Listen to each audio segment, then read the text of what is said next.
हाँ जी, very good morning dear students. So हम हाइब्रिडाइजेशन को कंटिन्यू करेंगे। तो आज हम जो पढ़ने जा रहे हैं हाइब्रिडाइजेशन में, उसमें हम ऐसे मॉलिक्यूल्स की शेप्स को स्टडी करेंगे जिनमें लोन पेयर ऑफ इलेक्ट्रॉन होते हैं और as well as bond pair of electron भी होते हैं। तो पिछला जो वीडियो था उसमें सिर्फ रेगुलर ज्योमेट्रीज थी, सिमेट्रिकल मॉलिक्यूल्स थे, उनमें सिर्फ बॉन्ड पेयर ऑफ इलेक्ट्रॉन थे, उनमें कोई लोन पेयर ऑफ इलेक्ट्रॉन नहीं था। अब जो मैं आज आपको पढ़ाने जा रहा हूँ इसमें हम प्रिडिक्ट करेंगे और हाइब्रिडाइजेशन फाइंड आउट करेंगे ऐसे मॉलिक्यूल्स की जिनमें लोन पेयर ऑफ इलेक्ट्रॉन भी होते हैं और बॉन्ड पेयर ऑफ इलेक्ट्रॉन भी होते हैं। तो इस कैटेगरी में जो पहला मॉलिक्यूल हम डिस्कस करने जा रहे हैं वो है अमोनिया, राइट। हमने इसकी शेप और हाइब्रिडाइजेशन के बारे में बताना है। तो नाइट्रोजन ऑब्वियसली सेंट्रल एटम है, हाइड्रोजन सेंट्रल एटम नहीं होता, ये हमेशा साइड एटम होता है। तो हाइड्रोजन की कभी भी हाइब्रिडाइजेशन नहीं होती। तो नाइट्रोजन का एटॉमिक नंबर 7 है, इसके वैलेंस इलेक्ट्रॉन जो है वो 5 हैं। Formula x is equal to 1/2 valence electron plus monovalent atom. आप चाहें तो वैलेंस इलेक्ट्रॉन को ब्रैकेट में डाल दीजिए, मोनोवैलेंट एटम को ब्रैकेट में डाल दीजिए, माइनस साइन कॉमन करके कैटायन और एनोइन को ब्रैकेट में डाल दीजिए। तो x is equal to 1/2 valence electron हमारे पास 5 है और मोनोवैलेंट एटम 3 हाइड्रोजन है। पता है ना आपको, मोनोवैलेंट एटम जो है यहाँ पे क्या है, 3 हाइड्रोजन्स। तो 1/2 5 + 3 8/2 इजिकल टू 4। तो 4 का मतलब क्या होता है, sp3 हाइब्रिडाइजेशन। अब इसके लोन पेयर और बॉन्ड पेयर के बारे में कैसे पता चलेगा, हमें ये फाइंड आउट करना है। देखिए NH3 है, तो मतलब नाइट्रोजन हाइड्रोजन के साथ 3 ही बॉन्ड बनाएगा ना, तो 3 बॉन्ड पेयर हो गए। पर आंसर 4 आ रहा है, मतलब x इजिकल टू 4 का मतलब नाइट्रोजन के साथ 4 डायरेक्शन होनी चाहिए। तो 3 डायरेक्शन में तो हाइड्रोजन लग जाएगा, तो एक जो डायरेक्शन है वो बच गई। तो वो जो डायरेक्शन बच गई है वो आपकी डायरेक्शन जो है वो कौन सी होगी, लोन पेयर ऑफ इलेक्ट्रॉन की। और टोटल जो बॉन्ड है, bond pair plus lone pair के मिला के वो क्या है, 4 है, क्योंकि हमारे पास x की वैल्यू कितनी आ गई है, 4 आ गई है। आप 3 हाइड्रोजन बनाइए, एक लोन पेयर ऑफ इलेक्ट्रॉन बनाइए, तो दिस इज डन। और अगर इसकी शेप को फाइंड आउट करना है तो आपको मैंने पहले भी बताया कि लोन पेयर ऑफ इलेक्ट्रॉन पे हाथ रख देते हैं। लोन पेयर ऑफ इलेक्ट्रॉन पे हाथ रखने के बाद जो बाकी शेप बचती है वो शेप का नाम लिखा जाता है। तो this shape will be called as pyramidal. मतलब आपने ये नहीं सोचना कि sp3 हाइब्रिडाइजेशन है तो टेट्राहेड्रल होगा। तो टेट्राहेड्रल तब कह सकते थे अगर इसमें कोई लोन पेयर ऑफ इलेक्ट्रॉन ना होता, because it is got a lone pair of electron, so we shall not call it as a tetrahedral. Lone pair of electron पे हाथ रख लेते हैं, बाकी लोन पेयर ऑफ इलेक्ट्रॉन को छोड़ के एक्सक्लूड कर दीजिए, बाहर निकाल दीजिए, बाकी जो मॉलिक्यूल की शेप बनती है that is a pyramidal. I am very sure कि आपको लोन पेयर जो हैं वो कैलकुलेट करने आ गए होंगे, ठीक है। सेकेंड प्रॉब्लम हम जो करने जा रहे हैं उसमें है predict shape and hybridisation of phosphine. This is same as ammonia, बस नाइट्रोजन की जगह फास्फोरस लग जाएगा और फास्फोरस का जो वैलेंस इलेक्ट्रॉन होता है वो भी 5 होता है, 5 + 3, क्योंकि 3 मोनोवैलेंट एटम है, यानी कि ये एग्जैक्टली सेम है अमोनिया की तरह। और इसका भी जो शेप है वो पिरामिडल ही होगा। हाँ, आपने बॉन्ड एंगल नहीं लर्न करना, बॉन्ड एंगल मैंने जो बताए हैं सिर्फ वही लर्न आपने करने हैं, क्योंकि ऐसे तो हमारे पास इतने मॉलिक्यूल्स हैं केमिस्ट्री में, कोवलेंट मॉलिक्यूल इतने ज़्यादा हैं, तो आप हर किसी का बॉन्ड एंगल तो नहीं लर्न कर सकते। तो हम सिलेबस से थोड़ा बियॉन्ड कर रहे हैं, ज़्यादा कर रहे हैं, सिलेबस से कम नहीं कर रहे, लेकिन बहुत ज़्यादा नहीं करना। इवन के हायर क्लासेस में भी सारे बॉन्ड एंगल आपको याद करने की ज़रूरत नहीं होती, ठीक है। तो फॉस्फीन का बॉन्ड एंगल वैसे मैं अगर आप कहते हो तो बता देता हूँ, 93 डिग्री के आसपास होता है, ठीक है। तो उसका रीज़न क्या है वो आगे चल के आप इनऑर्गेनिक केमिस्ट्री में पढ़ेंगे। आगे नंबर 3 है predict shape and hybridisation of NF3। तो NF3 once again is same as ammonia because NH3 की जगह पे क्या हो गया, NF3 हो गया। नाइट्रोजन अमोनिया में था, NF3 में भी नाइट्रोजन है। इसमें 3 मोनोवैलेंट एटम हाइड्रोजन थे और NF3 में मोनोवैलेंट एटम जो हैं वो हाइड्रोजन की जगह फुलरीन है। तो ये भी सेम एज अमोनिया हो गया। तो ये प्रॉब्लम नंबर 2 एंड 3 जब आप मुझे अपना काम सबमिट कराओगे तो उसमें आपने ये प्रॉब्लम नंबर 2 एंड 3 सॉल्व करके नोटबुक पे बना के मुझसे चेक करवानी है। गॉट इट बच्चा? क्लियर है? आपको पता चल गया कि बॉन्ड पेयर और lone pair.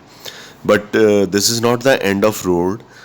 We shall be talking about various other molecules also, in which we shall be talking about lone pair of electron as well as bond pair of electron.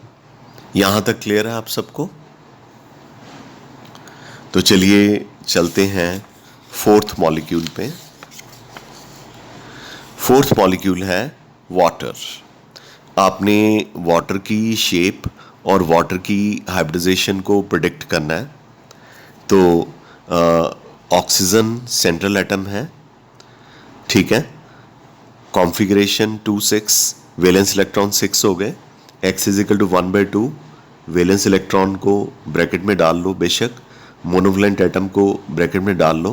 Cation और एनॉयन में से कुछ एक use होगा, जब हम ions के बारे में करेंगे तो इन दोनों को एक ही ब्रैकेट में डाल लो। तो x is equal to 1/2, valence electron तो 6 हैं, 6 नज़र आ रहे हैं। और ऑक्सीजन के साथ कितने मोनोवैलेंट एटम लगे हुए हैं? 2 हाइड्रोजन लगे हुए हैं। अब आपको ये पता चल गया कि मोनोवैलेंट एटम कौन कौन से होते हैं? बताइए कौन से होते हैं? हाइड्रोजन होता है और क्या होते हैं? हैलोजन्स होते हैं। तो 8/2 करके हमारे पास आंसर जो है 4 आया। 4 का मतलब sp3 हाइब्रिडाइजेशन होती है। तो sp3 हाइब्रिडाइजेशन है, लेकिन ऑक्सीजन तो हाइड्रोजन के साथ 2 ही बॉन्ड बना रहा है। तो इसका मतलब बॉन्ड पेयर जो हैं वो कितने हो गए? 2। तो बाकी 2 जो हैं वो क्या होंगे फिर? लोन पेयर हो गए। तो मतलब टोटल आपने किसके इक्वलेंट करना है? 4। यानी bond pair plus lone pair that should be equal to this, इसके इक्वल होना चाहिए। तो आंसर चूँकि x इज इक्वल टू 4 आया, तो ऑक्सीजन 2 हाइड्रोजन के साथ बॉन्ड बना रहा है, तो 2 बॉन्ड पेयर हो गए। तो बाकी जो 2 हैं वो कहाँ पे जाएंगे? वो क्या होंगे? लोन पेयर होंगे। So bond pair plus lone pair is equal to the result, यानी is equal to value of x, ठीक है। तो अब आप याद कीजिए कि जब x 4 आता है तो आप कैसी शेप बनाते होते हो? मीथेन जैसी। तो ये मीथेन जैसी शेप बनाई है हमने। तो लेकिन इसमें बॉन्ड पेयर 2 ही हैं, तो हमने 2 हाइड्रोजन बना दिए यहाँ पे, और बाकी जो 2 हैं वो लोन पेयर दिखा दिए हैं। तो इसकी शेप जो है उसके लिए हमने जो है लोन पेयर ऑफ इलेक्ट्रॉन को एक्सक्लूड कर देना है। लोन पेयर ऑफ इलेक्ट्रॉन को एक्सक्लूड करने के बाद ये देखिए ये क्या बना? वी शेप बना। उल्टी वी है, उलट वी है। ये वी है, या इसे बेंड शेप कह सकते हैं, या आप इसे एंगुलर शेप कह सकते हैं। तो कितनी जल्दी से हम ये बता सकते हैं कि किस मॉलिक्यूल में कितने बॉन्ड पेयर हैं, कितने लोन पेयर हैं, क्योंकि ये काम जो करवाया जा रहा है ये MCQ के पॉइंट ऑफ व्यू से बहुत ही ज़्यादा इम्पॉर्टेंट है। जो बच्चे मेंस और एडवांस में जाते हैं वो इतना टाइम नहीं लगाते जितना मैंने इस पेज पे लगाया, क्योंकि मैं आपको समझा रहा हूँ आपने कैसे करना है। जैसे आपके पास वाटर है, ठीक है, जैसे आपके पास वाटर है तो उसमें पूछा है कि इसमें कितने बॉन्ड पेयर लोन पेयर हैं। वैसे तो चलो वाटर की ज्योमेट्री कर करके हमें वैसे ही याद हो जाता है कि वाटर में 2 बॉन्ड पेयर और 2 लोन पेयर हैं, लेकिन कोई डिफरेंट मॉलिक्यूल भी तो आ ही सकता है। तो आपने कहना है ऑक्सीजन 2-6, ठीक है, और मोनोवैलेंट एटम इसमें कितने हैं? 2 हैं। 6/6 + 2 8 हो गया, 1/2 × 8 हो गया, 4 हो गया, sp3 हाइब्रिडाइजेशन होगी। दो बॉन्ड हैं तो बॉन्ड पेयर हम क्या कहेंगे, दो। बाकी चार में से दो माइनस कीजिए, लोन पेयर कितने हो गए, दो हो गए। दिस इज़ हाउ आपने जल्दी जल्दी से निकाल लेना है। It has taken some 20 odd seconds. ठीक है, गॉट इट, ओके। तो इसकी जो शेप है वी शेप है, बेंड शेप है, एंगुलर शेप है, क्योंकि आपने लोन पेयर ऑफ इलेक्ट्रॉन को काउंट नहीं करना। आई एम वेरी श्योर कि ये मेरे बच्चों को क्लियर हो गया होगा। आगे चलते हैं। आगे हमारे पास है predict shape and hybridisation of PCl3। Phosphorus का एटॉमिक नंबर 15 होता है। अब वो बच्चे बिल्कुल सक्सेसफुल नहीं हैं जिनको एटॉमिक नंबर नहीं पता, जिनको वैलेंस इलेक्ट्रॉन नहीं पता। तो जो फास्फोरस है इसके वैलेंस इलेक्ट्रॉन 5 हैं, x is equal to 1/2 valence electron bracket में ले लेते हैं, मोनोवैलेंट एटम को ब्रैकेट में ले लेते हैं। कैटायन और एनायन को एक ही ब्रैकेट में इसलिए मैंने रखा है क्योंकि या तो पॉजिटिव चार्ज होगा मॉलिक्यूल आयन के ऊपर या नेगेटिव चार्ज होगा। ठीक है, जब हम इनकी ज्योमेट्रीज पे कल वाले वीडियो में आएंगे। तो x is equal to 1/2 valence electron हमारे पास 5 है, 5 लिख दिए। क्लोरीन हैलोजन है और हैलोजन मोनोवैलेंट एटम होते हैं, ये 3 है। 5 + 3 8 हो गया। 8 को 2 से डिवाइड कीजिए तो क्या आ गया, 4 आ गया। 4 का मतलब क्या है, sp3 हाइब्रिडाइजेशन। अच्छा, अब फास्फोरस कितने बॉन्ड बना रहा है क्लोरीन के साथ, कितने क्लोरीन इसके साथ अटैच है, 3। तो बॉन्ड पेयर कितने हो गए बेटा, 3 हो गए। तो एक बच गया। 4 में से जो x की वैल्यू 4 आई है उसमें से 3 माइनस कर दो, अगर नहीं करना तो मत करो। ये बॉन्ड पेयर 3 हो गए तो कॉमन सेंस है, तो एक आपका क्या होगा, लोन पेयर ही होगा। तो नेचुरली 3 + 1 जो है वो x की वैल्यू हो जाएगी, क्योंकि x जो है वो आपका 4 है। ठीक है, तो लोन पेयर इसमें 1 हो गया। sp3 हाइब्रिडाइजेशन में हमें हमेशा क्योंकि x की वैल्यू 4 है, 4 डायरेक्शन दिखानी है, 1 2 3 4। एक डायरेक्शन में लोन पेयर दिखा दीजिए जहां मर्जी, where so you feel like. ठीक है, और 3 क्लोरीन दिखा दीजिए। ये हम जानबूझ के ऐसे दिखाते हैं क्योंकि हम बच्चों को ये क्लैरिफाई कर पाएँ कि शेप इसकी इस तरह से पिरामिडल बनती है। तो इसकी शेप जो है वो पिरामिडल जो है वो बन गई है। वेरी श्योर कि यहाँ तक आपको क्लियर हो गया होगा। ठीक है, तो अगर आपको ये क्लियर है तो हम आगे चलते हैं। तो चलिए अब चलते हैं 6th हाइब्रिडाइजेशन पे, 6 मॉलिक्यूल पे, 6 प्रॉब्लम पे। 6 प्रॉब्लम है predict shape and hybridisation of SF4। तो वैसे तो हम जब लेंथियर मेथड कर रहे थे तब हमने ये कर लिया हुआ है। तो सल्फर का एटॉमिक नंबर 16 होता है, तो कॉन्फ़िगरेशन 286 होगी, वैलेंस इलेक्ट्रॉन 6 हो गए।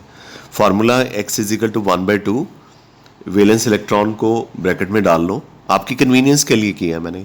मोनोवैलेंट एटम को ब्रैकेट में डाल लो, कैटायन और एनायन को एक ब्रैकेट में डाल लो, क्योंकि जब अगली वीडियो मैंने आपको प्रेजेंट करनी है उसमें या तो मॉलिक्यूल या तो आयन जो है कैटायन होगा या एनायन होगा, तो इसको इसलिए एक ही ब्रैकेट में मैंने ले लिया है। तो x is equal to 1/2 valence electron कितने हैं, 6, और मोनोवैलेंट एटम 4 फ्लोरीन लगे हुए हैं। तो फ्लोरीन हैलोजन होता है, तो हैलोजन मोनोवैलेंट एटम होते हैं। तो x इजिकल टू 1/2 6 + 4 10 10/2 क्या हो गया, 5। 5 का मतलब क्या होता है, sp3d हाइब्रिडाइजेशन। पिछली जो वीडियो थी 40 मिनट्स की थी, अप्रॉक्सीमेटली 39 मिनट्स की थी, उसमें मैंने आपको अच्छी तरह से बताया था 5 का मतलब कि आप sp3d हाइब्रिडाइजेशन कैसे निकालेंगे। आपने शुरू s से करना होता है, P1 P2 P3 P4 पे नहीं जाना होता, उसके बाद D शुरू कर देना होता है। तो sp3d हाइब्रिडाइजेशन होगी। अब हमने देखना है कि सल्फर कितने फ्लोरीन के साथ बॉन्ड बना रही है, 4 के साथ। तो बॉन्ड पेयर कितने हो गए, 4 बॉन्ड पेयर हो गए। बाकी क्या बच गया, बाकी किस में से, x की वैल्यू कितनी है, 5 है। तो 5 है तो 4 बॉन्ड पेयर हो गए, तो 5 वैल्यू टोटल तो करनी होती है हमने। ठीक है, तो वो 5 तभी होगी जब एक क्या होगा, लोन पेयर होगा, क्योंकि हमारे पास x जो है वो क्या है 5 है, तो अगर x की वैल्यू 5 है तो 5 में से बॉन्ड पेयर को माइनस कर दो तो बाकी क्या निकल आएगा, लोन पेयर आ जाएगा। और इसकी ज्योमेट्री हमने जो है वो ट्रायगोनल बाइपिरामिडल बनानी होती है, यानी कि ये बॉन्ड थोड़े से मैंने टिल्ट किए हुए हैं सीधे की बजाय, क्योंकि ये लोन पेयर ऑफ इलेक्ट्रॉन इनको रिपेल करता है। ये जब हमने लेंदियर मेथड बताया था तो उसमें बताया था कि ये बॉन्ड एंगल 180 डिग्री नहीं रहता, 173 डिग्री के आसपास अप्रॉक्सीमेटली रह जाता है। तो वैसे नहीं तो इसको सीधा ही बना देना था। तो एक लोन पेयर बनाना है, तो एक लोन पेयर हमने यहाँ पे बना दिया। कहीं भी बना सकते थे, पर इसकी जो शेप ऑब्जर्व की गई है वो सीसा, फोल्डेड स्क्वायर या डिस्टॉर्टेड टेट्राहेड्रॉन उसकी शेप को कहा जाता। ये इसके लिए आप लेंदियर मेथड को ध्यान से सुनिए, जो आपको सबसे पहले लेंदियर मेथड आपको करवाया था उसको सुनिए, तो उसमें ये बहुत अच्छे से जस्टिफाई किया हुआ है कि इसकी शेप फोल्डेड स्क्वायर, सीसा या डिस्टॉर्टेड टेट्राहेड्रॉन हम क्यों मानते हैं। ठीक है, यहाँ तक क्लियर है? तो ये 6 प्रॉब्लम्स आपको क्लियर हो गई। आगे चलते हैं। 7th प्रॉब्लम हमारे पास है predict shape and hybridisation of ClF3। Chlorine इसमें सेंट्रल एटम है, तो 287 वैलेंस इलेक्ट्रॉन 7 हो गए। Formula x = 1/2 valence electron bracket में डाल लो, मोनोवैलेंट एटम ब्रैकेट में डाल लो, कैटायन और एनोयन के यानी कि पॉजिटिव और नेगेटिव चार्ज इनको एक कॉमन ब्रैकेट में डाल लो। तो वैलेंस इलेक्ट्रॉन क्लोरीन के 7 होते हैं, 7 पुट कर दिया। क्लोरीन 3 फुलरीन के साथ अटैच है, फुलरीन हैलोजन है और हैलोजन मोनोवैलेंट एटम होता है। मोनोवैलेंट एटम यानी कितने हो गए, 3 हो गए, 7 + 3। ना तो इसके ऊपर कोई पॉजिटिव चार्ज है ना नेगेटिव चार्ज है, इसलिए ये वाला हिस्सा तो यूज़ ही नहीं होगा। तो हमारे पास 10/2 आ गया, यानी कि 5 आ गया। 5 का मतलब अभी पीछे बताया sp3d हाइब्रिडाइजेशन होती है। तो ये देखिए मैंने ट्रायगोनल बाइपिरामिडल बना दिया। बॉन्ड पेयर लोन पेयर की बात करें तो बड़ी सिंपल सी बात है, क्लोरीन के साथ कितने फुलरीन जुड़े हुए हैं, 3, तो 3 बॉन्ड पेयर हो गए। तो आंसर कितना आया, x की वैल्यू कितनी आई, 5, 5 - 3, बाकी क्या बचा 2, तो टोटल क्या हो गया 5। तो यानी कि लोन पेयर ऑफ इलेक्ट्रॉन कितने हो गए 2। तो ये हमने लोन पेयर ऑफ इलेक्ट्रॉन 2 लिया है क्योंकि x की वैल्यू हमारे पास कितनी है 5। तो लोन पेयर डिटेक्ट करने का फॉर्मूला क्या बना, अगर आपने लोन पेयर ऑफ इलेक्ट्रॉन निकालना है, अगर आपको नहीं समझ लग रहा how to find lone pair of electrons,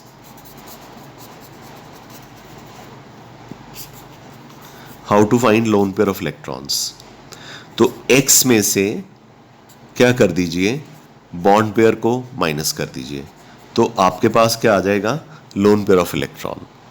x में से, x जो आपका आंसर आया उसमें से बॉन्ड पेयर ऑफ इलेक्ट्रॉन को माइनस कर दीजिए, तो आपका क्या आ जाएगा, लोन पेयर ऑफ इलेक्ट्रॉन। ठीक है, सो अगर आप कहते हैं तो मैं यहाँ पे लिख भी देता हूँ कि loan pair of electron = x minus bond pair of electron, that's it. x की वैल्यू 5 है, 5 पुट की, बॉन्ड पेयर यहाँ से देख के पता चल जाता है, क्लोरीन 3 फ्लोरीन के साथ अटैच है, तो ये 5 - 3, तो आपके पास 2 आ गया, लोन पेयर ऑफ इलेक्ट्रॉन 2 आ गया।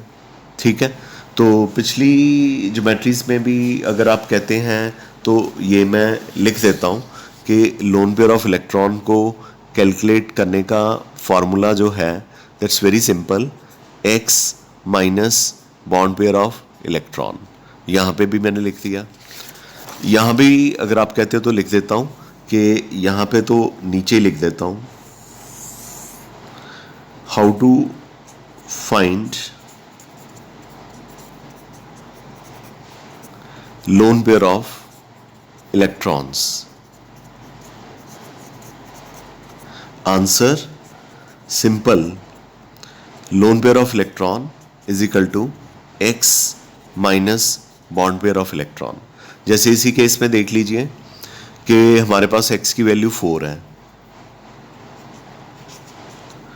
तो ये 4 हमने पुट कर दिया, और इसमें PCl3 फास्फोरस 3 क्लोरीन के साथ जुड़ा हुआ है, यानी बॉन्ड पेयर जो है वो 3 है, तो लोन पेयर कितना आ गया 1। तो आप देखिए कि यहाँ पे 1 आया हुआ है ना। एग्जाम्पल यहाँ पे जो है ऊपर वाली ही ली है मैंने, PCl3, समझ गए? क्लियर है? अब आपको अच्छे से पता चल गया होगा कि लोन पेयर ऑफ इलेक्ट्रॉन जो हैं उनको हमने कैसे फाइंड आउट करना है। Lone pair of electron find out करना बहुत ही आसान है। उसके लिए आपने x में से x का जितना भी आंसर आता है वो बशर्ते आपका ठीक होना चाहिए, x में से बॉन्ड पेयर ऑफ इलेक्ट्रॉन को माइनस कर दीजिए। और बॉन्ड पेयर ऑफ इलेक्ट्रॉन निकालना तो बहुत ही आसान है। बॉन्ड पेयर ऑफ इलेक्ट्रॉन निकालना इसलिए आसान है कि मॉलिक्यूल को देखो, फास्फोरस के साथ 3 क्लोरीन लगे हैं तो 3 ही बॉन्ड बनेंगे ना, ठीक है? तो बॉन्ड पेयर यहाँ से पता चल जाएगा। इट्स सो सिंपल, ठीक है? आगे चलते हैं। ये आपको करवा दी ClF3,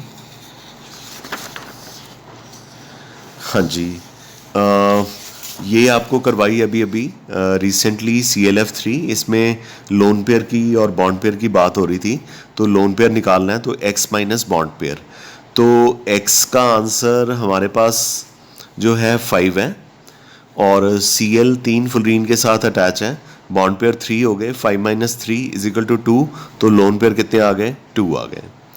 तो sp3d हाइब्रिडाइजेशन में हम ज्योमेट्री जो है वो हमेशा एक ट्रायंगल, एक पिरामिडल बनाते हैं ऊपर और एक पिरामिडल नीचे, मतलब ज्योमेट्री ट्रायंगुलर बाय पिरामिडल है। लेकिन लोन पेयर ऑफ इलेक्ट्रॉन को काउंट नहीं करना होता, तो अब मैं लोन पेयर ऑफ इलेक्ट्रॉन को ये कवर कर लेता हूँ। तो आप मुझे बताइए कि क्या ये टी शेप नहीं है?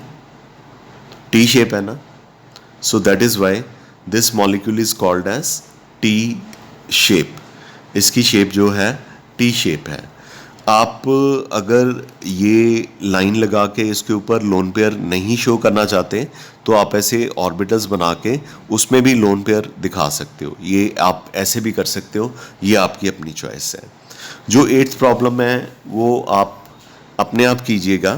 Predict shape and hybridisation of BrF3, solution same है ClF3, और इसको सॉल्व करना है आपने अपनी नोटबुक में, और मैंने अच्छे से आपको लोन पेयर ऑफ इलेक्ट्रॉन निकालना सिखा दिया, ठीक है? चले आगे 9th प्रॉब्लम पे। 9th प्रॉब्लम पे चलते हैं।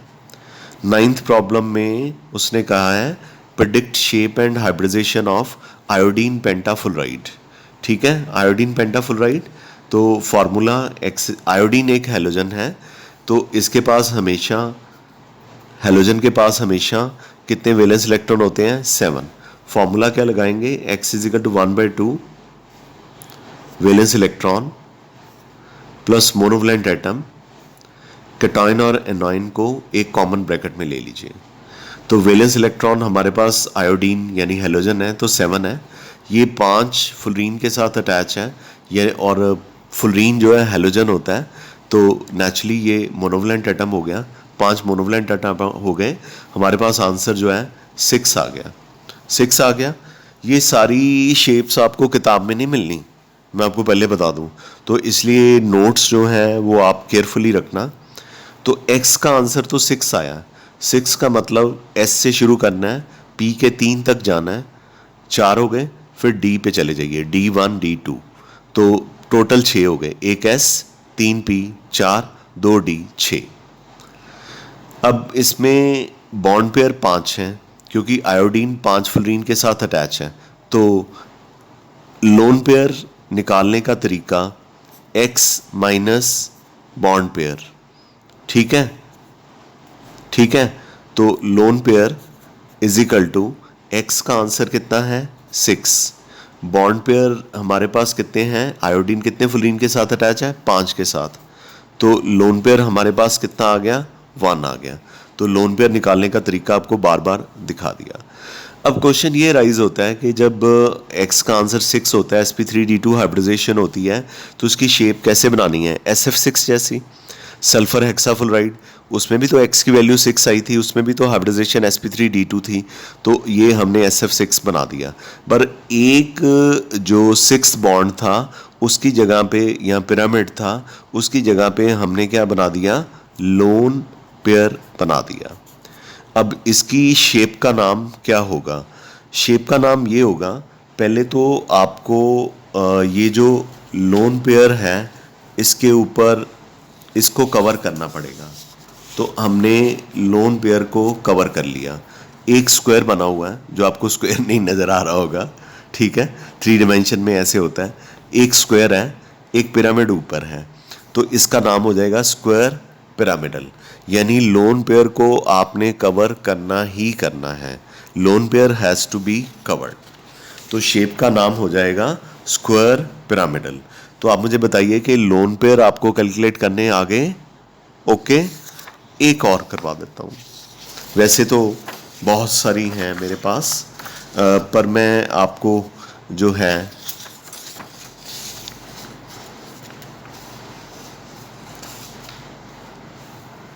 एक डबल बॉन्ड वाली जो है करवाना चाहूँगा। तो मैं आपको ऐसी शेप और हाइब्रिडाइजेशन करवाना चाहता हूँ जिसमें लोन पेयर ऑफ इलेक्ट्रॉन के अलावा डबल बॉन्डेड ऑक्सीजन भी होंगे। तो इसकी क्लासिकल एग्जांपल सल्फर डाइऑक्साइड है। सल्फर का एटॉमिक नंबर 16 है, वैलेंस इलेक्ट्रॉन इसके 6 हैं। फॉर्मूला आपको बता दिया है बहुत बार। Valence electron plus monovalent atom minus charge on cation plus charge on anion. Valence electron 6 हैं। Oxygen is not a monovalent atom, 6 + 0 हो गया, 6/2 क्या आ गया? 3। मतलब कौन सी हाइब्रिडाइजेशन होगी? sp2 hybridisation. अब सल्फर 2 ऑक्सीजन के साथ जुड़ा हुआ है, तो बॉन्ड पेयर कितने होंगे? 2। एक क्या होगा? Lone pair. sp2 हाइब्रिडाइजेशन में कौन सी शेप होती है? sp2 हाइब्रिडाइजेशन में x का आंसर 3 है, तो आप 3 लाइन्स ही, 3 डायरेक्शन ही शो करोगे, मतलब ट्राइगनल प्लेनर की ज्योमेट्री बनाने की कोशिश करोगे। तो एक ऊपर 2 नीचे, जैसे मर्जी कर लो, इधर ऑक्सीजन कर लो, इधर लोन पेयर कर लो, योर चॉइस। एक लोन पेयर बना देना। और मैंने क्या बताया था कि ऑक्सीजन जब भी सल्फर के साथ या सेंट्रल एटम के साथ अटैच होता है तो उनके बीच में कौन सा बॉन्ड होता है? Double bond. I said only oxygen, negative charge भी नहीं। ऑक्सीजन अकेला, अगर इसके साथ H लगा हो तब भी नहीं। अगर ऑक्सीजन अकेला सेंट्रल एटम के साथ अटैच हो तो यहाँ पे डबल बॉन्ड जो है वो बनता है। ठीक है, बहुत सारी ज्योमेट्रीज मैंने आपके लिए लिखी हैं। आगे है सल्फ्यूरस एसिड। ये सल्फ्यूरस एसिड में सल्फर जो है वो सेंट्रल एटम है, वैलेंस इलेक्ट्रॉन इसके 6 हैं। Formula 1/2 valence electron plus monovalent atom minus charge on cation plus charge on anion. तो सल्फर जो है वो सेंट्रल एटम है, 6 हो गया। इसके साथ 2 मोनोवैलेंट एटम अटैच हैं क्योंकि ऑक्सीजन मोनोवैलेंट नहीं है, 8 हो गया। 8 को 2 से डिवाइड किया, 4 हो गया, यानी sp3 हाइब्रिडाइजेशन। 4 का मतलब है 4 डायरेक्शन, तो 1 2 3 4, जैसा कि टेट्राहेड्रल में होता है। तो बॉन्ड पेयर लोन पेयर की बात करें तो ऐसा है कि इसमें सल्फर एक डबल बॉन्डेड ऑक्सीजन के साथ और 2 OH ग्रुप के साथ अटैच होता है, क्योंकि इसकी जो बेसिसिटी फाइंड आउट की गई है वो 2 फाइंड आउट की गई है। बेसिसिटी का मतलब होता है कितने हाइड्रोजन जो हैं वो बेस के साथ रिएक्ट कर सकते हैं, और हाइड्रोजन तभी एसिड में से बाहर निकलता है जब वो ऑक्सीजन के साथ अटैच हो। इसलिए मुझे 2 OH ग्रुप लगाने पड़े। पता लग गया? मुझे कैसे पता चला कि 2 OH ग्रुप लगाने हैं? बिकॉज सल्फ्यूरिक एसिड की बेसिसिटी 2 है। बेसिसिटी का मतलब कि कितने हाइड्रोजन बेस के साथ रिएक्ट करेंगे या बेस को न्यूट्रलाइज करेंगे, और H तभी रिलीज होता है एसिड में से अगर H इलेक्ट्रोनेगेटिव ऑक्सीजन के साथ अटैच हो। तो 2 OH तो लगाने ही पड़ेंगे। 2 OH लगा दिए, एक ऑक्सीजन मेरे पास बच गया, वो ऑक्सीजन जब सेंट्रल एटम के साथ लगेगा तो डबल बॉन्डेड ही लगेगा। तो मेरे पास 3 बॉन्ड पेयर हो गए, तो बाकी नेचुरली एक क्या हो गया, लोन पेयर हो गया। तो shape once again is going to be pyramidal. You got it guys? I am very sure कि आपको ये अच्छे से क्लियर हो गया होगा। अब ये मैंने ना आपको होमवर्क दिया है, ठीक है? तो जैसे ये 12th ज्योमेट्री है, XeF2 जिनोन डाइफुलराइड। तो जिनोन नोबल गैस है, इसके 8 वैलेंस इलेक्ट्रॉन है। मोनोवैलेंट एटम इसमें 2 लगे हुए हैं, 2 फुलरीन है, तो वैलेंस इलेक्ट्रॉन 8 है। 2 जो हैं मोनोवैलेंट एटम है, 5 आंसर आया। sp3d hybridisation. अब लोन पेयर निकालना है तो उसके लिए x माइनस क्या करना है, बॉन्ड पेयर। तो x हमारे पास कितना है, 5। बॉन्ड पेयर कितने हैं, जिनोन कितने फुलरीन के साथ अटैच है, सिर्फ 2 के साथ। तो लोन पेयर का आंसर कितना आएगा, 3। तो 3 लोन पेयर, 2 बॉन्ड पेयर, ठीक है? तो 2 बॉन्ड पेयर फिर आमने सामने लगा देते हैं और 3 लोन पेयर ट्रायंगल में बना देते हैं। तो लोन पेयर को तो देखना ही नहीं, तो बाकी शेप आपको कैसी नज़र आ रही है, लीनियर, सीधी है ना, ऐसे करके। तो इसकी शेप जो है फिर कौन सी होगी, लीनियर। अब जो 13th प्रॉब्लम है, xenon tetrafluoride, xenon hexafluoride, xenon trioxide, xenon oxy difluoride, इसमें मैंने हिंट्स दिए हैं। ये आपने अपनी नोटबुक्स पे इनकी शेप्स ड्रॉ करके मुझे होमवर्क के तौर पे सेंड करनी है। किताबों को ट्राई करना, किताबों में से तो नहीं मिलेगा, मेरी वीडियो को बार बार देखना। जैसे ये बनाई है 12th ज्योमेट्री, ये सारी जिनोन की मैंने दे दी हैं, तो आप बनाइए। मैंने हिंट्स दिए हुए हैं, हिंट्स ऐसे दिए हुए हैं, शेप का नाम और हाइब्रिडाइजेशन बता दिया। हाइब्रिडाइजेशन तो आप निकाल ही लोगे। तो शेप के लिए आप ये फार्मूला अप्लाई करना, lone pair is equal to x minus bond pair. तो लोन पेयर आपको मिल जाएंगे, तो शेप का भी क्लू आपको दे दिया है, तो वहाँ से आप इसको डेफिनेटली कर सकते हो। तो ज़रूर अगर आपको ये वीडियो पसंद आया हो तो लाइक कीजिए और काम को ज़रूर कीजिए। और जो बच्चे होमवर्क सबमिट नहीं कराते, very bad of them, they should submit their homework on regular basis. आज के लिए बस मैं इतना ही कराना चाहूँगा। Thank you very much. We call it a day. Love you all. See you tomorrow. Good day.